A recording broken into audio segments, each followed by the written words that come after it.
Бүгін Қостанай облысының бірқатар өндіріс орындарын, егіс алқаптарын аралап өңірдің әлеуметтік экономикалық жағдайымен танысты.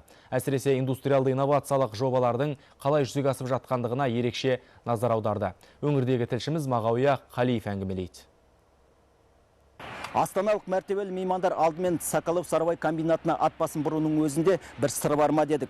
Өйткені ауқымды инвестициялық инновациялық жобалар осы алып кәсіпорынның аясында жүзеге асып отыр. Мына біз тұрған Сарыбай кеніш орнында орнатылған жер асты теміржол тасымалы жылдық шығын көлемін $1 миллион дейін азайтуға мүмкіндік берген.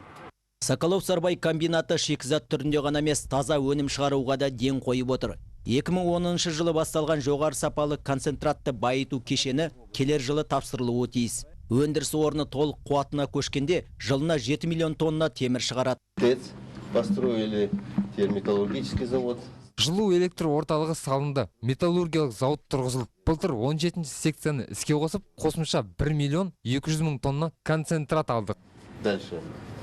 Теперь реализуемый проект. Бизнестің жол картасы бойынша Рудныйда биыл күзде цемент зауыты іске қосылады. Жылдық өндіріс қуаты 500 мың тонна. Оған қажетті шикізат осы жерден табылады. Сапасы басқалардан артық болмаса кем соқпайды дейді мамандар. Жалпы Қостанайда құрылыс қарқын алмақ. Енді бір жылдан кейін тапсырылатын мына комбинатта ірі панельді қабырғалар құрастырылады. Жоба жүзеге асса, жылына 70 мың шаршы метр үй тұрғызуға болады. Сондай-ақ Қостанайда темір арматура шығаратын зауыттың да құрылысы аяқталуға таяу. Тобыл өңірінде жылдан жылға ауыл шаруашылығы техникасынан тыс автоөндірісте дамуда. Қазір Қостанайда автокөліктің 6 түрі шығарылады. Жаңа жобалармен таныса жүріп, үкімет басшысының бірінші орынбасары өңірдің индустриалдық қуаты зор екендігін атап өтті. Қостанай өңірінде ірі кәсіпорындардың бұрынғы советтің кезіндегі қалып қалған кәсіпорындарды ғана сақтап қалып, оны жұмыс жүргізу ғана емес, жаңадан көптеген кәсіпорындардың ашып отқанын көріп отырмыз. Осылай өндірістің көптеген орны ашыла беретін болса, алдағы қойылған межелердің бәрінде осы қарқынмен жетуге мүмкіндігіміз бар.